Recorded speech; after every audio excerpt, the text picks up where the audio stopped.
The rain outside the towering glass windows of Rothwell and Finch fell in sharp, rhythmic streaks, as if the sky itself was mourning the end of a decade-long marriage. Inside the sleek, soulless conference room, Amelia Hayes sat in a stiff leather chair, her trembling hands folded neatly in her lap. The table before her was a vast expanse of polished mahogany, littered with crisp stacks of legal papers. Her eyes blurred as she stared at the bold black letters. Final dissolution agreement. Across from her sat Adrian Cole, once her husband, once the man who whispered forever into her ear.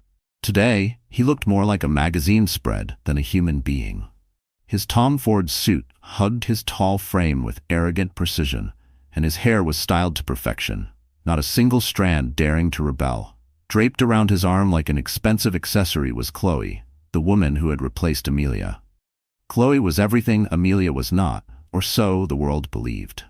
Youthful, dazzling, with skin that glowed under the sterile fluorescent lights. She wore a cream cashmere sweater, tailored trousers, and heels sharp enough to slice through pride. On her wrist glittered a rose-gold Audemars Piguet watch, catching every beam of light as if it existed solely to flaunt wealth. She wasn't looking at the divorce papers.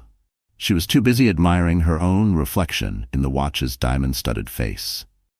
Adrian leaned back, smirking, his arm tightening around Chloe's shoulders. His voice was calm, but the condescension in his tone cut deeper than any blade. "Let's not drag this out, Amelia. Some of us have a 2 o'clock tea time."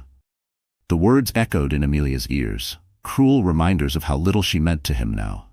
For years, she had been his anchor, his loyal partner, the one who managed their modest home, saved every penny, supported his dreams even when it meant sacrificing hers. She had been the quiet strength behind his success, the silent one applauding from the shadows while he climbed into the spotlight. And now, after all that, she was nothing more than a relic in his eyes, a burden he had discarded. Her lawyer, a weary but kind woman named Sarah, cleared her throat softly. "We're simply waiting for Miss Hayes to sign. Then this will all be finalized." Amelia's hand trembled as she reached for the pen. Her chest tightened. Beneath her heart, a secret bloomed quietly, one no one else in this room knew. She was 1 month pregnant. After years of failed treatments, tears in sterile clinics, prayers whispered into pillows, Amelia had finally conceived. It was the miracle she thought would never come, the life she had begged for. But Adrian didn't know. He had walked away before she had the chance to tell him. Chloe's laughter broke through her spiraling thoughts, high, sharp, insincere. She leaned toward Adrian, her voice dripping with mock sympathy. "It's really quite sad, isn't it? Some women just aren't built for the future. They get stuck in dusty books and old memories." Her manicured hand stroked Adrian's sleeve. "But don't worry, darling. With me, your future is bright." Adrian chuckled, the sound smug and hollow. He turned his gaze to Amelia, his eyes filled with pity he didn't truly feel. "Just sign it, Amy's. Go back to your manuscripts and your quiet little life. It's where you belong." Amelia's throat constricted. For a moment, her vision swam with tears, but she blinked them back, refusing to let either of them see her break.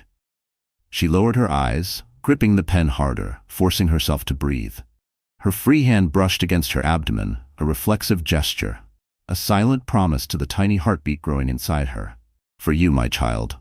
I will endure this." Her mind flickered to the nights she had spent alone, staring at negative pregnancy tests, to the hollow ache of being told she was unlikely to conceive. Adrian had once held her in those moments, whispering that it didn't matter, that they were enough for each other. But those promises had dissolved the moment a younger, shinier replacement walked into his world. Now here she was, discarded, erased. Yet within her grew the very miracle Adrian had stopped believing in. The lawyer pushed the papers closer. "Miss Hayes?" The pen felt heavier than iron. With every shaky stroke of her signature, it felt like she was carving pieces of her soul onto the page. The ink bled like wounds on parchment. Adrian leaned closer, watching her sign, satisfaction curving his lips into a predator's grin. Chloe tightened her grip on his arm, her watch glittering like a trophy. Amelia's chest rose and fell in uneven breaths. She signed the final line and let the pen clatter softly onto the table.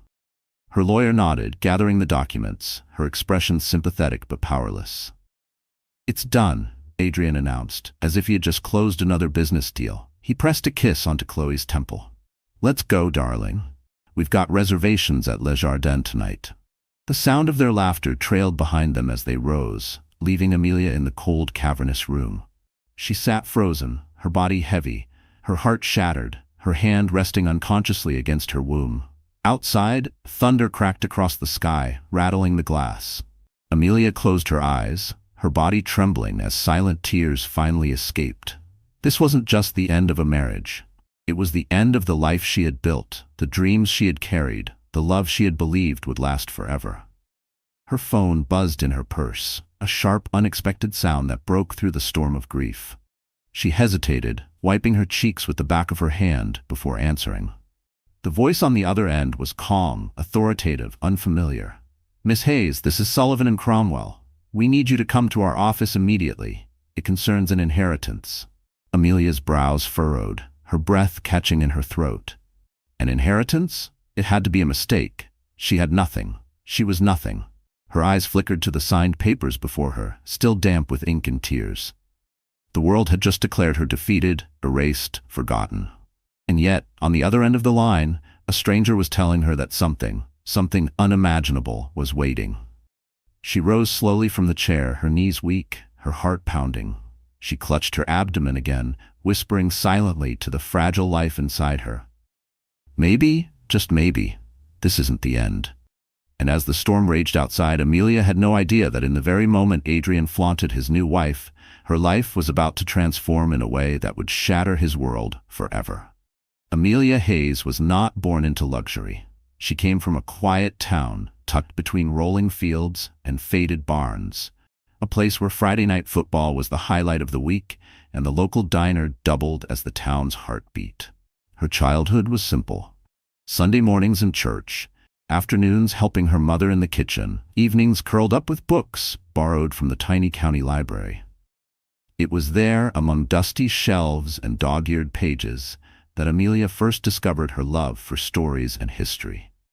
She grew up believing in the kind of love she read about, devotion that lasted a lifetime, sacrifices made in the name of loyalty, a partner who would stand beside you through every storm. When she earned a scholarship to study archival science in the city, she carried those small-town dreams with her, like fragile heirlooms wrapped in hope. It was during her second year of graduate school that she met Adrian Cole. He was magnetic, ambitious, and dazzling in a way that made the world tilt when he walked into a room. Adrian was older, already carving out his place in the financial world, but to Amelia, he seemed like the answer to every whispered prayer. He noticed her when no one else did, asked about her passions, and made her feel as though her quiet love for history and old manuscripts mattered. Their love story began with long walks through Central Park, cheap takeout dinners on her dorm floor, and stolen kisses beneath the city lights. He brought excitement, she brought stability. Together, they balanced. At least, that's what Amelia believed. Years later, when they stood at the altar, Amelia thought she had found her forever. Her dress was modest but beautiful, her vows trembling but sincere. Adrian had whispered promises of building an empire together, of growing old side by side. She believed him. She built her world around him. But their marriage carried a shadow Amelia hadn't anticipated: infertility. For years, the couple tried. Negative test after negative test, appointment after appointment, each result cutting deeper than the last. Amelia cried silently into her pillow while Adrian turned away, claiming exhaustion from work. At first he held her, assured her they had time, but as months bled into years, patience thinned. His reassurances grew colder, shorter, edged with frustration. Amelia bore the shame alone. Every baby shower invitation that arrived in the mail felt like a cruel reminder. Every photo of friends with children left a hollow ache in her chest. She became skilled at forcing smiles, at congratulating others while her own dreams crumbled. At night, when Adrian stayed late at the office, she'd press her palm against her flat stomach and whisper prayers that went unanswered. Her devotion to him never wavered. She cooked, cleaned, supported his ambitions, kept the home running so he could climb higher. She believed, naively, that love and loyalty would be enough to tether them together. But loyalty cannot compete with greed, and love cannot survive unchecked ambition. Slowly, Adrian changed. The man who once brought her wildflowers from a street vendor began bringing excuses. His phone calls grew shorter, his nights away grew longer. He said it was business, meetings, obligations. Amelia wanted to believe him. She wanted to believe the marriage she fought so hard to protect wasn't crumbling beneath her feet. The truth unveiled itself cruelly, like a blade slipped between ribs. A perfume that wasn't hers on his collar. A whisper of laughter on a voicemail not meant for her. A receipt for dinner for two at a restaurant she had never been invited to. Then came Chloe, young, radiant, effortlessly confident, the antithesis of Amelia's quiet, bookish world. When Adrian finally left, he didn't just walk away, he paraded Chloe like a prize, a shiny new trophy that validated his ego. To the world, they were glamorous. To Amelia, they were salt-in wounds that refused to close. And yet, amid this wreckage, something miraculous happened. The test turned positive. A single pink line beside another, faint but undeniable. Amelia stared at it in disbelief, her hands trembling. After years of being told her chances were slim, after countless tears and prayers, she was pregnant. Just 1 month. She pressed the test against her chest and sobbed, not from despair but from a flood of emotions she couldn't contain. Joy, relief, fear, hope. For the first time in years, she didn't feel like a failure. For the first time in years, she had a reason to believe. But Adrian didn't know. He had already left. He was busy sipping champagne with Chloe, showing her off at galas, smirking for cameras, basking in a love that was shallow and performative. To him, Amelia was nothing more than a chapter he had closed. She considered telling him once, dialing his number late at night, her hand trembling as she held the phone. But then she remembered the smirk, the condescension, the way he had looked at her across the conference table, as though she were a relic. She hung up. This child would not be Adrian's salvation. This child would be Amelia's. Still, the timing was cruel. With every wave of morning sickness, every sleepless night, she had to endure the divorce proceedings. She walked into courtrooms and conference rooms with her secret nestled under her heart, carrying both despair and hope like a fragile vase she dared not drop. When Adrian and Chloe laughed in her face, Amelia clenched her jaw and endured. When Adrian's lawyers stripped away assets, Amelia lowered her eyes and endured. She endured because inside her was a reason to keep fighting, even if no one else knew it yet. On the outside, she appeared broken, defeated, a woman stripped of dignity. But in the quiet of her tiny apartment, she whispered to her unborn child, "You're my miracle. You're the proof that I'm not finished." Her reflection in the bathroom mirror looked tired, pale, worn down by heartbreak. But when she rested her palm on her stomach, she felt a flicker of strength. She had no idea what the future held. She only knew that she had to survive, for herself and for the life inside her. And as she stepped into the stormy night after signing away her marriage, Amelia thought her world had ended. She thought she had lost everything. What she didn't know was that within hours, the world would no longer see her as a discarded wife, but as the unexpected heiress to a fortune that would shake the very ground Adrian and Chloe stood on. The conference room at Rothwell and Finch was designed to intimidate. Every inch of it screamed power and money. The walls were paneled with dark oak, the table was a massive slab of mahogany, polished to a mirror finish, and the floor was so spotless it reflected the overhead lights like glass. It was the kind of room where fortunes were divided, empires decided, and lives dismantled with a flick of a pen. For Amelia Hayes, the room felt less like a place of law and more like an execution chamber. The sterile air smelled faintly of leather and carpet cleaner, a scent that made her stomach turn. It was not just morning sickness, it was dread, a dread so thick it seemed to settle in her lungs. She sat at one end of the table, her chair slightly lower, her presence dwarfed by the towering windows and the vastness of the space. She looked small, almost fragile, in her simple navy dress and modest flats. Her hair was pulled back in a bun that had loosened from the rain, a few strands clinging stubbornly to her cheeks. She had tried to look composed, professional even, but the weight of exhaustion hung on her shoulders. Across from her, Adrian Cole sat with the confidence of a man who believed the world owed him its admiration. He leaned casually back in his chair, legs crossed, one polished shoe swinging with careless arrogance. His cufflinks gleamed under the lights, tiny, deliberate symbols of wealth.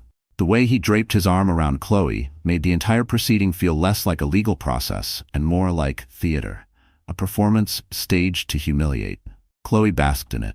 She sat close to Adrian, her posture perfect, her perfume drifting sweetly across the table like a taunt. She whispered something into his ear and laughed, a brittle sound that seemed to ricochet off the polished wood. Every detail about her screamed deliberate, her watch catching the light, her manicure flashing when she tucked a strand of hair behind her ear, her legs crossed in a way that made her stilettos glint like weapons. Amelia's lawyer, Sarah, sat beside her, shuffling papers and speaking in a calm, measured voice. But Amelia barely heard her. The words blurred together, drowned out by the pounding of her heart. All she could hear was the echo of Adrian's laughter, the scrape of Chloe's heels, the silent roar of humiliation. The agreement lay open in front of her, page after page spelling out the dismantling of her life. 10 years of marriage reduced to numbers, divided into neat little columns. Adrian would keep their penthouse, their investments, their savings. Amelia was left with 6 months on her apartment lease and a one-time payment of $10,000, barely enough to cover her medical bills, let alone prepare for the life growing inside her. Her eyes lingered on the numbers, her vision swimming. She swallowed hard, her hand instinctively brushing against her stomach under the table. They didn't know. Neither Adrian nor Chloe had any idea that she was pregnant. The secret sat inside her like a fragile flame, and she held her breath, terrified it might be extinguished. Adrian's lawyer, a slick man in a gray suit, cleared his throat. "If we can proceed, Miss Hayes, it would be best to finalize this quickly." Adrian smirked, leaning forward. "Yes, Amelia. Let's not waste everyone's time. You've always been practical. I'm sure you'll understand this is for the best." For the best, the words sliced through her. Best for him, perhaps. Best for Chloe, who twirled her diamond bracelet as if she had already won the spoils. But not for her. Not for the child inside her who would never know a father's love, only the memory of abandonment. The air grew heavier, pressing down on her chest. Amelia wanted to scream, to tell them everything, to reveal that while they sat there gloating, she carried the very legacy Adrian thought he had thrown away. But the words lodged in her throat. Fear silenced her. The timing wasn't right. She couldn't give them the satisfaction of knowing. Sarah leaned closer, her voice gentle. "Amelia, it's time." The pen slid toward her across the table. Its metallic barrel gleamed, cold and unforgiving. Amelia picked it up with trembling fingers. She looked down at the empty line waiting for her signature, the line that would sever her from the man she once loved, the life she once believed in. Adrian leaned forward, his gaze fixed on her. Chloe's hand stroked his sleeve, her smile smug. The room seemed to shrink, the walls pressing in, the weight of their stares suffocating. Amelia's heart pounded in her ears. She thought of the nights she had lain awake, begging for a miracle. She thought of the test she held just weeks ago, the tears that had fallen when she saw those 2 pink lines. She thought of the tiny life inside her, a life Adrian would never know. A life she would protect with everything she had left. Her hand shook as she lowered the pen to the page. The silence in the room was absolute, broken only by the scratch of ink against paper. With every letter she wrote, it felt like a piece of her was being carved away. When she finished, she dropped the pen. It clattered softly against the table, a sound that seemed louder than thunder. "Done," Adrian announced, rising from his seat. He didn't even look at her. He pressed a kiss onto Chloe's temple, his arm tightening around her. "Let's go celebrate, darling. Tonight's the start of our new life." Chloe laughed, a sound like broken glass. They turned and walked out together, leaving Amelia in the vast emptiness of the room. The silence was deafening. Amelia sat frozen, staring at the papers, her hand pressed against her abdomen. Her chest rose and fell in shallow, uneven breaths. Tears slipped down her cheeks unchecked. Outside, the storm raged. Lightning illuminated the windows, thunder shaking the floor. The city beyond seemed cold, unwelcoming, indifferent. Amelia closed her eyes, her fingers curling protectively around her stomach. She whispered to the life within her, her voice breaking. "I'm so sorry, but I promise I'll find a way." She pushed herself slowly to her feet, her legs unsteady. The room tilted, the weight of grief and exhaustion pressing down on her like an anchor. She gathered her coat, her bag, her shattered pride, and turned toward the door. The hallway outside was empty, the fluorescent lights buzzing faintly. Her footsteps echoed, lonely and hollow, down the corridor that seemed to stretch endlessly. And just as she reached the exit, her phone buzzed again. The screen lit up with an unfamiliar number. She hesitated, her heart skipping a beat. With trembling hands, she answered. "Miss Hayes," a firm voice said, "this is Sullivan and Cromwell. We need you to come immediately. It's urgent. It concerns an inheritance." Amelia stopped dead in her tracks, her breath caught in her throat. And in that moment, she realized her life was not over. It was about to be rewritten. Adrian Cole had always known how to command a room. Even before he had money, before he had status, he carried himself with the arrogance of someone certain the world would bend to his will. To outsiders, that confidence looked like charm. To Amelia, who had lived with him for nearly a decade, it had slowly morphed into something darker. Entitlement. She used to love that about him. His determination, his unshakable belief that he was destined for greatness. It had felt intoxicating, like being tethered to a rocket headed for the stars. But rockets burn out. They leave behind destruction in their wake.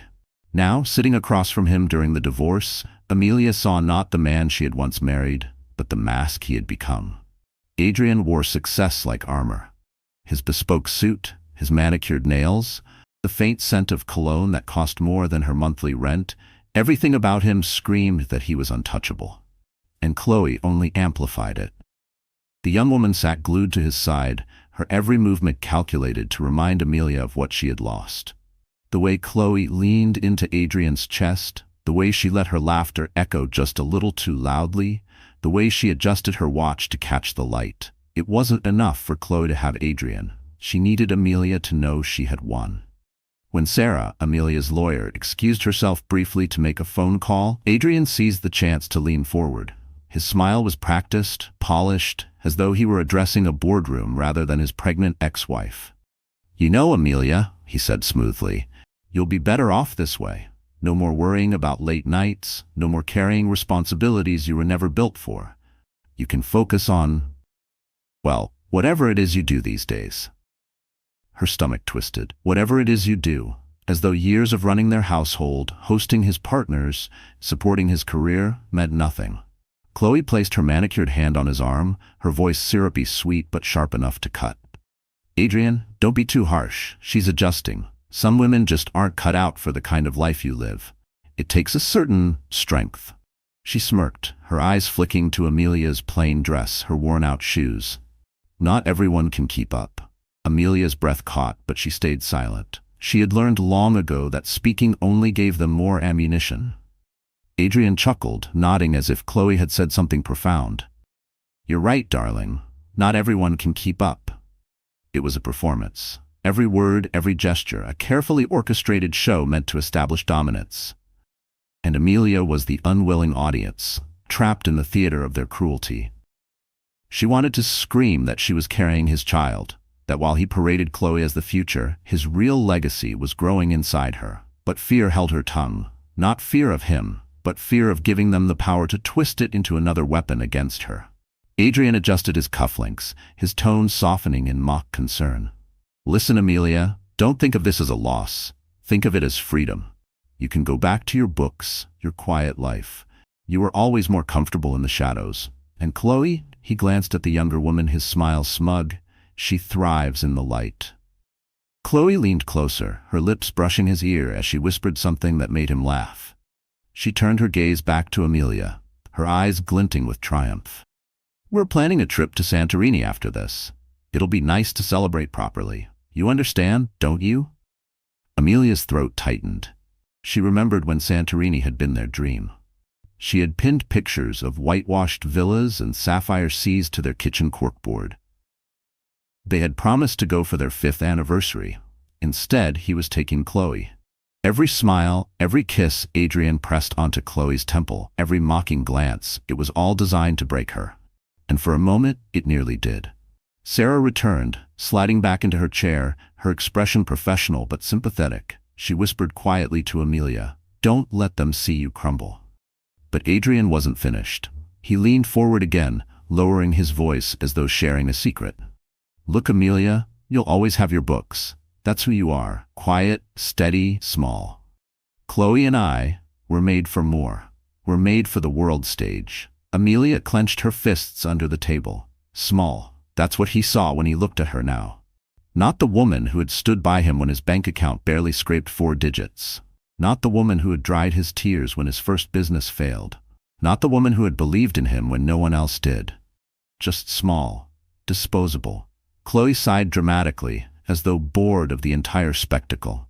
Adrian, darling, can we wrap this up? I have a fitting this afternoon. The new Dior collection waits for no one. Adrian smirked. Of course, love. Amelia, just sign. Let's make this official so we can all move on. His tone carried finality, as though the conversation and her life were already decided. Amelia felt her chest constrict. She was drowning in the weight of humiliation, in the cruel reality of what her marriage had become. Yet beneath it all, a quiet fire burned. Her hand instinctively touched her stomach, hidden beneath the table. They didn't know. They had no idea. Sarah handed her the pen once more. The world felt silent, watching, waiting. Amelia's eyes blurred as she stared at the page, and across from her, Adrian whispered one last dagger. You'll thank me one day, Amelia. This is Mercy, Chloe giggled, her voice like shattered glass. Yes, Mercy. Amelia's breath caught, her chest tight, her entire being trembling on the edge of collapse. And in that moment, with their cruelty pressing down on her, Amelia realized that the people across from her were not just her past. They were the storm she would one day have to destroy. The pen felt heavier than iron in Amelia's hand. Every eye in the room seemed to fix on her, as though she were not a woman, but a spectacle. The main act in a cruel theater staged for Adrian and Chloe's amusement. Her lawyer Sarah murmured something encouraging at her side, but Amelia barely heard. The world had dulled to a blur. The smell of Chloe's perfume, the rhythmic tapping of Adrian's fingers on the mahogany table, the faint hum of the air conditioner, all of it fused into a suffocating haze. Adrian leaned back in his chair, smirking. Come on, Amelia, don't drag this out. You've always been practical. Just sign. It's the smartest thing you'll ever do. Chloe laughed softly, tilting her head to rest on Adrian's shoulder. Yes, darling, let her be free. After all, we don't want her clinging to something that's long gone. She adjusted her diamond bracelet so it caught the light, her gaze landing squarely on Amelia's trembling hands. Amelia swallowed hard. Her throat was dry, raw from holding back tears. She wanted to scream, to slam the pen down and shout the truth, that she was pregnant, that she carried Adrian's child, that while they mocked her as a relic, his real legacy beat within her. But she couldn't. Not here. Not now. Her chest tightened. Beneath the table, her free hand pressed against her stomach, a protective gesture only she understood. The life inside her was too new, too fragile, to be revealed in the middle of this battlefield. For now, it was her secret, her silent strength. The paper before her blurred as her eyes filled. Every line, every legal term was a dagger. Waives all rights to future earnings, forfeits claim to property. Accepts one-time payment of $10,000. $10,000. The cost of Chloe's handbag. The cost of her dignity, her sacrifices, her years of loyalty. Her vision swam, but she forced her hand to move. The pen scratched against the paper, carving her name into a contract that dismantled her life. Each letter of her signature felt like a betrayal, to herself, to her marriage, to the child inside her. Adrian watched her sign, his lips curling in satisfaction. He leaned forward, speaking low but loud enough for her to hear. There? That wasn't so hard, was it? Chloe giggled, resting her manicured hand on his chest. She looked so relieved. Don't you think, Adrian? Relieved. The word echoed in Amelia's mind like mockery. She was not relieved. She was broken, gutted, torn apart. Yet she forced herself to keep her chin lifted, to blink back the tears threatening to spill. She would not let them see her collapse, not fully. When she dropped the pen, it clattered against the table, echoing through the silent room like the toll of a funeral bell. Sarah immediately reached for the papers, her voice steady. That concludes today's proceedings. Adrian stood, tugging Chloe up with him. His hand brushed hers, possessive and triumphant, as though parading her was part of the deal. He pressed a kiss against her cheek, smirking at Amelia as he did. Let's go, darling. We've got reservations. Tonight we celebrate our future. Chloe laughed, high and sharp. She leaned into him, whispering something in his ear before both of them strode out, leaving the echo of their laughter hanging in the air like smoke after a fire. The door closed behind them with a soft thud, and Amelia was alone. Her composure crumbled. Her shoulders sagged, and her face fell into her hands as the sobs she had suppressed all afternoon tore free. The sound was raw, aching, a mixture of grief and rage and helplessness. Sarah placed a gentle hand on her arm. "I'm so sorry, Amelia." Amelia shook her head, wiping at her tears quickly. She couldn't bear sympathy. Not now. She needed air. She pushed herself to her feet, gathering her bag, her coat, her shattered pride. Her legs trembled as she walked out of the conference room, her heels clicking against the polished floor like the echo of finality. The hallway felt endless, lined with framed degrees and glossy photographs of smiling attorneys shaking hands with powerful clients. Amelia's reflection followed her in the glass, pale, hollow-eyed, a ghost of the woman she had once been. By the time she pushed through the glass doors of the building, the storm outside had unleashed its fury. Sheets of rain pounded the pavement, soaking her instantly as she stepped in the downpour. She didn't open her umbrella. She didn't care. The city bustled around her, indifferent to her unraveling. Cars splashed through puddles, horns blared, neon lights flickered in shop windows. But for Amelia, the world had narrowed to a blur of rain and tears. Her hand went again to her stomach, clutching it as though she could shield the tiny heartbeat inside from the cruelty of the world. "I'm sorry," she whispered to the life within her. "I'm so sorry." People passed by without a second glance. A businessman rushing to hail a cab, a couple laughing under a shared umbrella, a mother tugging her child along.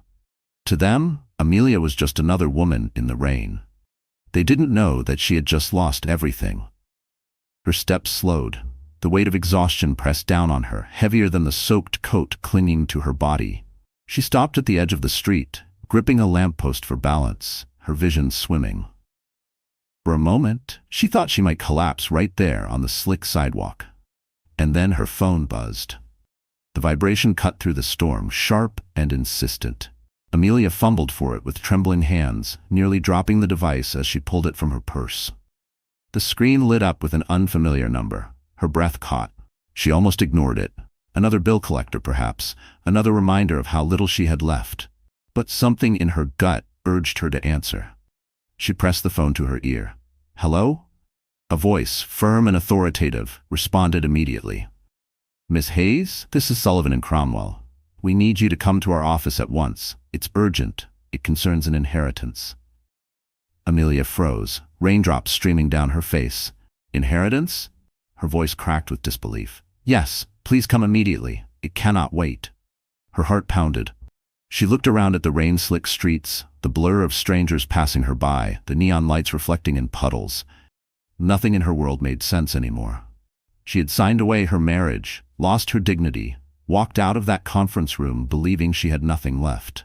And now, a stranger was telling her that something unimaginable, was waiting for her. Her hand went again to her stomach, her tears mixing with the rain. And as she stood trembling in the storm, Amelia realized that maybe, just maybe, the story wasn't over. It was only beginning. The storm did not let up. Rain lashed against Amelia as if the heavens themselves were determined to wash her from the earth. She stumbled down the slick sidewalk, her coat plastered to her skin, her shoes ruined, her hair a tangled mess. People hurried past, some glancing at her, but quickly looking away. To them, she was just another drenched figure in the chaos of the city. To Amelia, she was nothing more than a shadow. Someone erased, discarded, forgotten. Her phone still buzzed faintly in her pocket from the missed call. Sullivan and Cromwell. An inheritance. It sounded absurd, almost laughable. Her life had just been dismantled before her very eyes. What inheritance could possibly change that? But exhaustion drowned out even the flicker of curiosity.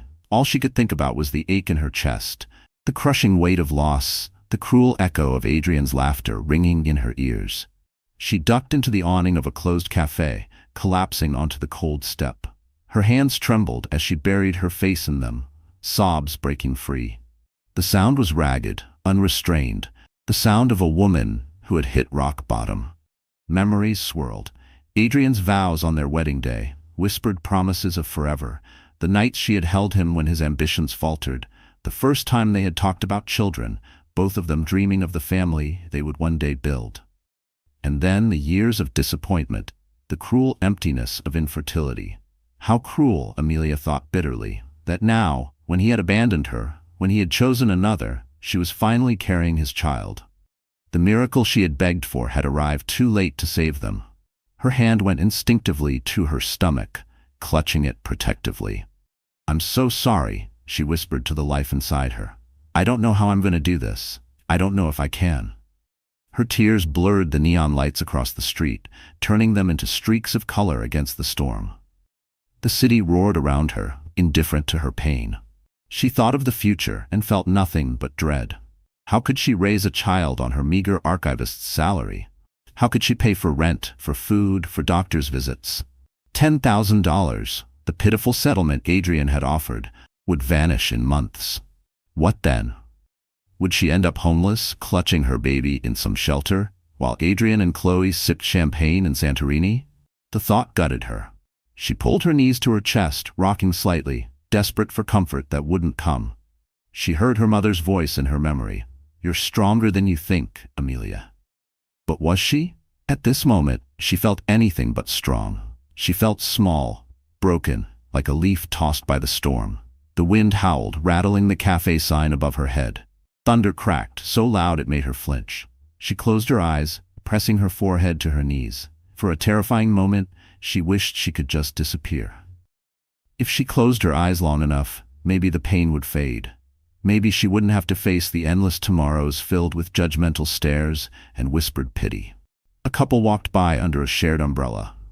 Amelia lifted her head just long enough to see them laughing, leaning into each other, their love a shield against the rain. The sight was like a knife twisting in her chest. That used to be her, walking with Adrian, laughing at nothing, believing they could weather any storm. Now she was alone. Alone, except for the tiny, fragile heartbeat inside her. Her sobs quieted into hiccups, her body trembling from cold. She dug through her purse for tissues, but her fingers brushed instead against the folded sonogram tucked carefully in her wallet. She pulled it out, her breath catching. The image was blurry, almost indistinguishable, but she could see it. Tiny, miraculous, proof of life, proof that she was not entirely broken. She traced the outline with her finger, tears spilling anew. "I have you," she whispered, "and that has to be enough." But deep down she wasn't sure it was. The rain slowed to a drizzle, the storm losing its fury. Amelia forced herself to her feet, tucking the sonogram back into her wallet. She began to walk again, each step heavy, her mind numb. She wandered without direction, her body moving on autopilot through streets she barely registered. Eventually, she found herself back at her apartment. The building loomed gray and unwelcoming, its cracked bricks and flickering lights a stark contrast to the luxury Adrian and Chloe flaunted. She climbed the stairs slowly, each step an effort, and unlocked her door. The apartment smelled faintly of lavender from the candle she had left burning earlier. It was small, sparsely furnished, but it was hers, or at least it had been until the lease ran out in 6 months. She kicked off her soaked shoes, peeled away her wet coat, and collapsed onto the couch. Silence pressed in. No laughter, no footsteps, no voice calling her name. Just silence. She curled into a ball, clutching her stomach, and let the tears fall freely once more. Hours slipped by unnoticed, the room growing darker as night fell. She didn't turn on the lights, she didn't move, she simply lay there, drowning in grief. At some point, her phone buzzed again. She ignored it. Probably another bill, another reminder of everything she couldn't handle. She turned her face into the cushion, wishing the world would leave her alone. But the phone buzzed again, and again. Persistent. With a groan, she reached for it, her vision blurry as she read the notification. Voicemail from Sullivan and Cromwell. Her heart stuttered. She sat up slowly, pressing the phone to her ear. The voice from earlier filled the room, steady and calm. "Miss Hayes, this is Sullivan and Cromwell. Please, it is imperative that you come in tomorrow morning. This concerns an urgent inheritance matter. It cannot be delayed." The message ended, leaving silence once more. Amelia sat frozen, the phone clutched in her hand. Inheritance. The word echoed in her mind, impossible to believe. She had no rich relatives. No one in her family had ever had money, let alone enough to warrant the involvement of one of the most prestigious law firms in the city. It didn't make sense, and yet something about the man's voice had carried weight, urgency, authority. This wasn't a prank, this wasn't a mistake. Her chest tightened, not with grief this time, but with something foreign, something she hadn't felt in months. Hope. She looked down at her stomach, her hand resting gently over it. Maybe this is the answer, she whispered. Her reflection in the darkened window caught her eye. She looked pale, broken, fragile. But behind her tear-streaked face, her eyes glimmered with the faintest spark. And as she clutched her stomach in the silence of her apartment, Amelia realized that tomorrow might not be another day of loss. It might be the day her life changes forever. The next morning, Amelia Hayes stood before the towering glass facade of Sullivan and Cromwell.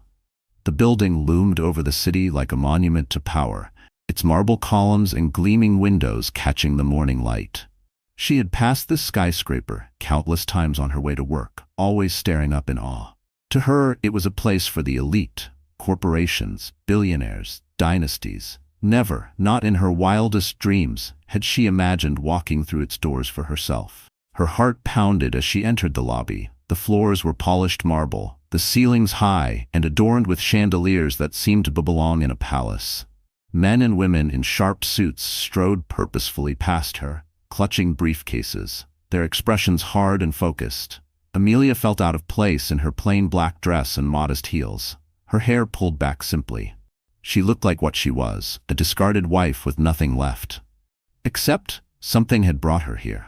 She clutched her bag tightly, reminding herself of the voicemail. The man's voice had been clear, insistent, urgent inheritance matter. The words repeated in her mind like a mantra, carrying her forward when her legs threatened to give out. At the front desk, a receptionist greeted her with a professional smile. "Miss Hayes, right this way." Her stomach tightened. They had been expecting her. She followed a young assistant down a corridor lined with framed photos of famous cases, past frosted glass doors bearing the names of partners. Finally, they reached a corner office that seemed to belong more to a head of state than a lawyer. Inside, a man in his 60s rose from behind a vast mahogany desk. His silver hair was combed back neatly, his suit impeccable. His presence was commanding, yet his eyes softened when they met hers. "Miss Hayes," he said warmly, extending a hand. "I'm Charles Sullivan." Amelia shook his hand, her own clammy and trembling. I don't understand why I'm here." He gestured for her to sit. "I imagine this is overwhelming, but I assure you, you are here for a reason. A very important one." She lowered herself into the leather chair, her fingers tightening around the strap of her bag. "There must be some mistake. I don't have family with money. I don't even know anyone who—" Mr. Sullivan raised a hand gently. "It's no mistake, Miss Hayes. You are the sole heir named in the will of Jonathan Everett." Amelia blinked. The name meant nothing to her. I don't know who that is." "A distant relative on your mother's side," Sullivan explained. "He was a private man, a very wealthy one. He built Everett Global, a multinational conglomerate in shipping, real estate, and energy. He passed away 2 weeks ago, and according to his will, everything, his estate, his assets, his controlling shares, passes to you." The words slammed into her like thunder. Amelia shook her head violently, disbelief clouding her mind. "That's impossible. I'm no one. Why would he leave anything to me?" Sullivan's eyes softened. "Because, Miss Hayes, he believed you deserved it. I can only share what the will states. To Amelia Hayes, I leave my fortune, because she represents the quiet strength that this family has long forgotten." Her breath caught. Quiet strength. The phrase lingered, echoing in her chest. Sullivan continued, sliding a thick folder across the desk. "You now control Everett Global. Your net worth is estimated in the billions. This will change your life, Miss Hayes. Permanently." Billions. The word felt foreign, surreal. Amelia stared at the folder as though it might vanish if she blinked too hard. She thought of her tiny apartment, the pitiful $10,000 Adrian had thrown her way.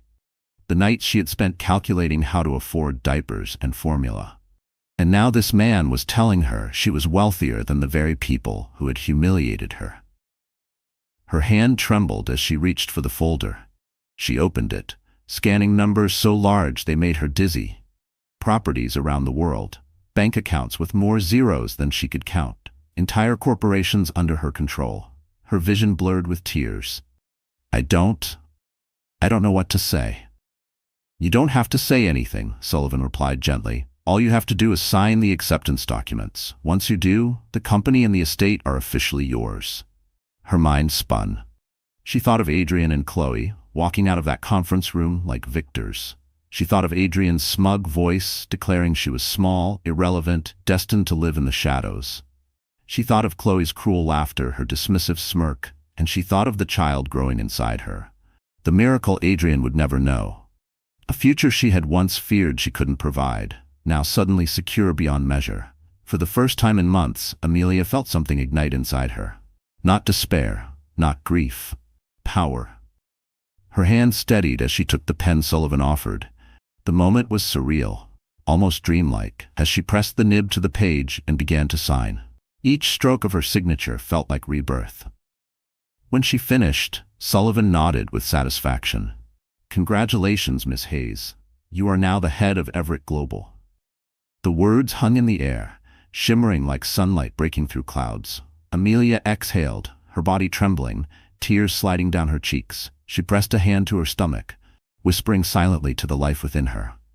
"You'll never want for anything, not ever."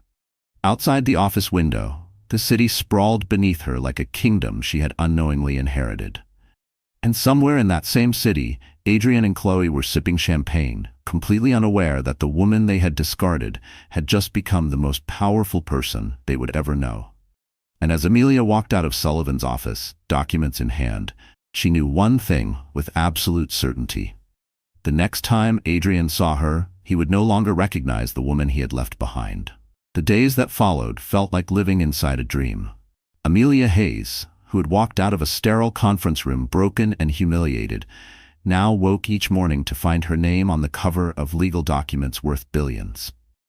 Her phone buzzed constantly with calls from bankers, executives, advisors, all addressing her as Miss Hayes, chairwoman of Everett Global.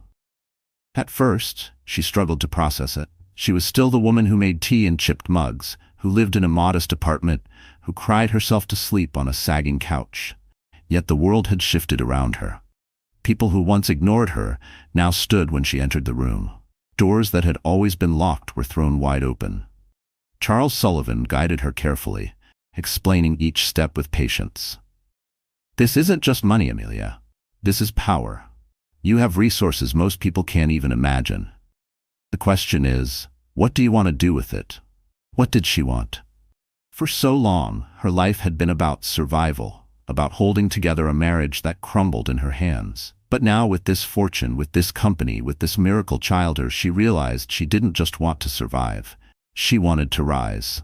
The transformation began quietly. Amelia stood in front of her mirror one morning, staring at the tired woman who looked back at her. Pale skin, hollow eyes, hair pulled back in a messy bun. She barely recognized herself. Slowly, she reached for a brush, smoothing her hair until it gleamed. She applied makeup with careful hands, soft foundation, a touch of blush, a bold red lipstick she had once thought too daring. When she slipped into the tailored navy dress Sullivan's assistant had chosen for her, the woman in the mirror looked different, stronger, sharper. Not the broken wife Adrian had discarded. Someone new. Someone reborn. Her makeover extended beyond appearances. She began studying Everett Global, poring over reports late into the night. She asked questions, challenged assumptions, and, to the surprise of the board, demonstrated a sharp, intuitive mind. She wasn't a figurehead. She wasn't a puppet. She was ready to lead. Still, the memory of Adrian and Chloe haunted her. Their smug laughter, their cruel words, the way they had walked out of that room as if they had won. For days, those images had burned in her mind like scars. But now, they fueled her. Every step she took, every decision she made, was one step closer to the day she would face them again. And she knew exactly where it would happen. The annual Everett Global Gala, a glittering event attended by the city's most powerful. Adrian and Chloe, desperate social climbers, would certainly be there.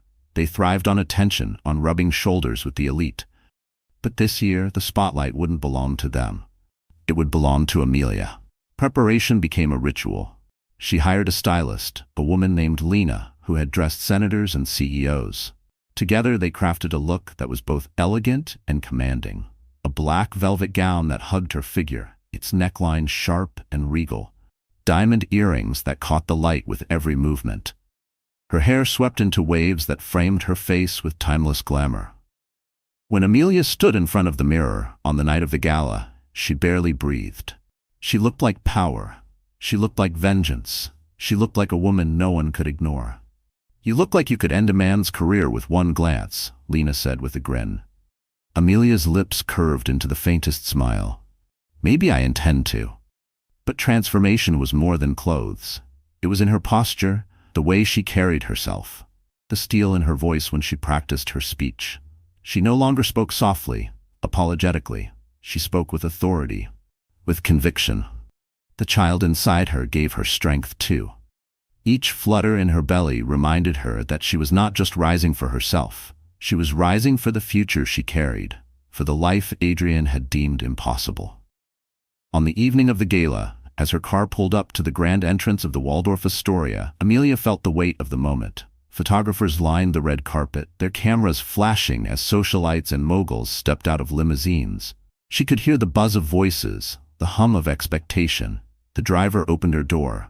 Amelia stepped out, the velvet gown trailing elegantly behind her, her heels clicking against the marble. For a heartbeat, the crowd fell silent. Then the cameras erupted, flashes exploding like fireworks. "Amelia Hayes!" someone shouted. "The new heiress of Everett Global." She walked forward slowly, gracefully, her chin lifted, her eyes calm. Inside her heart pounded, but she didn't let it show. Every step was deliberate, a statement to the world. "I am not broken. I am not forgotten. I am here." Inside the ballroom, chandeliers dripped with crystals, casting golden light across a sea of tuxedos and gowns. Waiters glided through with champagne flutes, and an orchestra played softly in the background. The air was thick with power and privilege. And somewhere in that glittering crowd, Amelia spotted them. Adrian and Chloe. He looked the same, impeccable suit, arrogant posture, but his smile faltered when his eyes landed on her. Chloe, radiant in a silver gown, froze mid-laugh, her hand tightening on Adrian's arm. The room seemed to shift, the spotlight tilting. For the first time, Adrian and Chloe weren't the center of attention. Amelia was. She glided past them, her presence magnetic, her aura undeniable. People turned, whispers rippled, cameras followed. She felt their eyes on her, their disbelief, their jealousy. Amelia didn't stop. She walked straight to the center of the room, where Sullivan waited with a microphone. He smiled, handing it to her. "This evening," he announced, "we welcome Amelia Hayes, the new head of Everett Global." Gasps rippled through the crowd. Adrian's face paled. Chloe's lips parted in shock. Amelia lifted the microphone, her hands steady. She scanned the room, her eyes finally settling on Adrian. And as her lips curved into a calm, knowing smile, the world held its breath, waiting to hear the words of the woman they had once dismissed as nothing. The ballroom held its breath as Amelia Hayes stood at the center, microphone in hand. Crystals from the chandeliers glittered above, reflecting 1,000 fractured lights onto the sea of powerful faces staring back at her. Cameras flashed in rapid succession, capturing the poised silhouette of the woman who only weeks earlier had been dismissed as a relic. Adrian Cole's smirk had vanished, replaced with the tight-lipped expression of a man caught off guard. Chloe clung to his arm, her silver gown shimmering under the lights, but her eyes flickered nervously. She wasn't laughing now. Amelia inhaled slowly, steadying her voice. "Good evening. Some of you may know me. Many of you may not. My name is Amelia Hayes, and as of this week, I am the chairwoman of Everett Global." A ripple of shock moved through the crowd. Executives leaned toward each other, whispering. Reporters scribbled furiously in notebooks. The orchestra fell silent. Amelia continued, her tone calm but firm, each word slicing through the air. "For years I lived quietly. I worked behind the scenes, believing that love and loyalty were enough to build a life. I gave my heart, my time, my devotion, and in return I was discarded. Publicly, cruelly, replaced like an old coat." She paused, letting the words sink in. The audience was rapt. Adrian shifted uncomfortably, his jaw tightening. "But life," Amelia said, her lips curving into a faint smile, "has a way of correcting injustices." Gasps rippled through the room. She let her gaze sweep across the sea of faces before landing squarely on Adrian. Her eyes locked onto his, unflinching. The man who once told me I belonged in the shadows will now have to watch as I stand in the light. Murmurs spread like wildfire. All eyes darted to Adrian, who flushed under the scrutiny. Chloe whispered something in his ear, but he shook her off, his composure cracking. Amelia's voice grew steadier, stronger. Some of you witnessed it. The humiliation, the cruelty. A husband parading another woman in front of his wife while asking for her signature on the very papers that erased her from his life. Some of you even applauded it. But tonight, I stand here not as a victim, but as proof that betrayal is not the end of the story. The crowd erupted into applause, the sound crashing like a wave. Cameras flashed, capturing Amelia's defiant stance. Chloe's face twisted, her composure slipping. She hissed at Adrian, "Do something!" But Adrian sat frozen, beads of sweat forming at his temple. For the first time he had no words. Amelia turned slightly, her voice carrying through the ballroom. Adrian Cole once told me I was small, that I belonged with my books, my quiet little life. Tonight I tell you this, there is nothing small about surviving betrayal. There is nothing small about rising from ashes, and there is nothing small about carrying a miracle that no one thought possible. A collective gasp swept the room. Whispers surged. A miracle? Carrying? Care? People exchanged wide-eyed glances. Adrian's head snapped up, his eyes narrowing. "Amelia," he began, but his voice cracked. Amelia raised her hand, silencing him. "Yes, Adrian. While you paraded Chloe through restaurants and courtrooms, while you stripped me of everything I owned, I carried the very legacy you thought you'd destroyed. I am pregnant with your child." The room exploded. Gasps, shouts, flashes from cameras so bright they blinded. Reporters surged forward, microphones raised, questions flying. Adrian's face drained of color, his mouth opening and closing soundlessly. Chloe's hand slipped from his arm as she staggered back, horror etched across her features. Amelia stood tall, her hand resting protectively over her stomach. Her voice was clear, unwavering. "And unlike the cruelty I endured, this child will know love. This child will know strength. This child will never be discarded." The applause was thunderous, echoing against the gilded walls of the ballroom. Amelia's words cut through the chaos like fire, searing into every witness. Adrian rose abruptly, his chair scraping the floor. This is outrageous," he shouted, his voice trembling. "She's lying. This is manipulation." But the crowd wasn't convinced. Too many had seen his arrogance, his public cruelty. Too many had witnessed Amelia's quiet endurance. Now, seeing her reborn in power, her words rang with undeniable truth. Chloe grabbed his arm desperately. "Adrian, stop." But it was too late. A reporter shouted from the crowd, "Mr. Cole, care to comment on abandoning your pregnant wife for another woman?" Cameras surged toward him. Microphones shoved into his face. The questions grew sharper, harsher. "Did you know she was expecting? How do you respond to allegations of cruelty? What does this mean for your reputation?" Adrian stumbled, his mask of confidence shattering. He tugged Chloe toward the exit, his once proud posture reduced to a frantic scramble. The crowd followed, their questions biting like teeth. Chloe's face twisted in fury, her whisper loud enough for those nearby to hear. "You told me she was nothing." Adrian snapped back. "Shut up." The spectacle was complete. The once smug couple fled under the flashing lights, their humiliation laid bare for the entire elite of the city to witness. Amelia watched them go, her expression calm, almost serene. The crowd turned back to her, their applause rising again. She nodded graciously, her hand resting on her stomach. In that moment, she wasn't just a woman wronged. She was a symbol, a testament to resilience, to justice, to the quiet strength that could no longer be ignored. And as the orchestra struck up again, the gala transformed into a celebration not of wealth or power, but of survival and rebirth. But Amelia knew the story wasn't finished. This was only the beginning. Because while Adrian and Chloe fled into the night, their downfall had only just begun, and the cruelest twist of fate still waited for them. The fallout from the gala was immediate and merciless. By the next morning, headlines screamed across every newspaper and digital feed. Discarded wife revealed as heiress. Ex-husband humiliated at gala. Adrian Cole exposed. Abandoned pregnant wife for socialite mistress. Power shift. Amelia Hayes takes control of Everett Global. The photos were damning. Adrian's pale, panicked face as microphones shoved toward him. Chloe's twisted grimace as she hissed at him under the glare of flashing lights. And Amelia, serene, poised, radiant in black velvet, her hand resting protectively on her stomach. Within days, Adrian's world began to crumble. His clients, wary of the scandal, pulled their contracts. His business partners, disgusted by his treatment of Amelia, cut ties. The financial empire he had tried so desperately to build collapsed like a house of cards. Worse still, the personal blow came swiftly. Only weeks after the gala, Adrian and Chloe sat in a sterile white doctor's office. Chloe clutched Adrian's hand, her usual bravado gone, her face pale as the physician delivered the news with clinical detachment. "I'm sorry, Miss Bennett. You will not be able to have children. Your condition is irreversible." The words hung heavy in the air, suffocating. Chloe's nails dug into Adrian's skin. Her wide eyes brimmed with disbelief.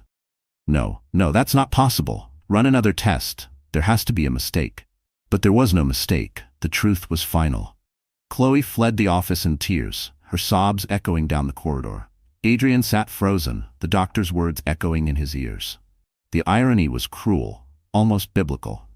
The man who had abandoned a wife he thought barren for a younger, brighter future had bound himself to a woman who could never give him the legacy he craved. Meanwhile, Amelia's life blossomed. At Everett Global, she proved herself not only capable, but visionary. She sat at the head of the boardroom table, the same kind of polished mahogany surface where she had once been humiliated and commanded respect. Executives who had once doubted her found themselves awed by her clarity, her quiet determination. She didn't just inherit wealth, she wielded it with grace. But it wasn't only power that defined her new life. It was peace. She decorated a nursery in her apartment, painting the walls a soft shade of yellow, setting up a crib near the window where sunlight streamed in. Every night she stood by that crib, her hand on her stomach, whispering promises to her unborn child. "You will never feel unwanted. You will never be told you are small. You will grow up knowing that your mother fought for you and that you were worth every battle." She no longer cried herself to sleep. She no longer doubted her worth. The betrayal that once haunted her had transformed into fuel, into strength, into purpose. And though Adrian tried to call, tried to beg, tried to twist the narrative back in his favor, Amelia never answered. She didn't need to. His downfall was complete, and hers was the sweetest victory: silence. The final confrontation came unexpectedly. Amelia was leaving her office one evening when she saw him waiting by the curb. Adrian looked nothing like the man she remembered. His suit was wrinkled, his hair unkempt, his eyes hollow with sleepless nights. He stepped forward, desperation etched across his face. "Amelia, please," he begged, his voice breaking. "I made a mistake. I didn't know about the baby, about everything. I was wrong. I see that now. Please just give me another chance." For a moment, Amelia simply looked at him. Once his voice would have undone her. Once his apologies would have cracked her open. But now she felt nothing but calm. She shook her head slowly. "You didn't just make a mistake, Adrian. You made a choice. And now you have to live with it." His eyes filled with tears. "Chloe, she can't have children. I thought—" His voice trailed off, shame coating every word. Amelia's gaze softened, not with pity, but with finality. "That's not my burden to carry. Not anymore." She turned and stepped into her waiting car, leaving him standing alone on the sidewalk, the weight of his choices crushing him. That night, Amelia lay in bed, her hand resting on her stomach, feeling the gentle flutter of movement inside her. Tears filled her eyes, not of grief but of joy. The kind of tears that cleanse, that heal. She whispered into the darkness, her voice steady, filled with love. "We made it. We survived. And from here on, we thrive." Months later, Amelia stood in the hospital room, cradling her newborn in her arms. The baby's tiny fingers curled around hers, eyes blinking up at her as though recognizing the woman who had fought so hard to bring them into the world. In that moment, every scar, every wound, every betrayal felt worth it. She had lost everything and gained more than she could ever imagine. Her journey was no longer about Adrian or Chloe or revenge. It was about love. It was about strength. It was about proving to herself and to the world that women are never weak when they stand for their own dignity. Outside the hospital window, the city pulsed with life. But inside, Amelia rocked her child gently, her heart overflowing. And as she whispered a final promise to the baby in her arms, Amelia knew with absolute certainty this was the ending Adrian thought she'd never have, and the beginning of a life more powerful, more beautiful than she had ever dreamed.